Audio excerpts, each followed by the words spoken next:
ঝাৰখণ্ডত এই ফলটো দেখি বহুত আচৰিত লাগিল। অচিনাকি লগা এই ফলটো কি হয়? এই ফলটো কেন বুলি ক'লে।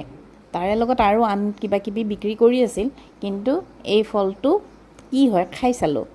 তাত অলপমান বাকলিটো টান আৰু ভিতৰখন বকুল ফুলৰ দৰে গুটিৰ দৰেই লাগে। আৰু ইয়াত মই দুটামান তাৰ পৰা ঘৰলৈকে লৈ আহিছিলোঁ ভালকৈ চাবৰ কাৰণে।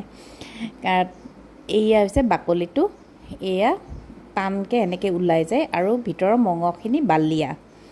তাৰে ভিতৰত চিকুৰ দৰে অলপ দেখিবৰ কাৰণে হয়, তাৰ পৰা চিকুৰ নিচিনাই কিছুমান গুটি আছে।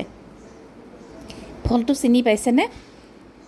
এই খাবলৈ কিন্তু ফলটো মিঠা লাগে আৰু অলপমান বালিয়া, আৰু বকুল ফুলৰ গুটিটো যেনেকুৱা লাগে অলপ কেঁহা কেঁহা টাইপৰ, সেনেকুৱাও অলপমান সোৱাদ পালোঁ মই।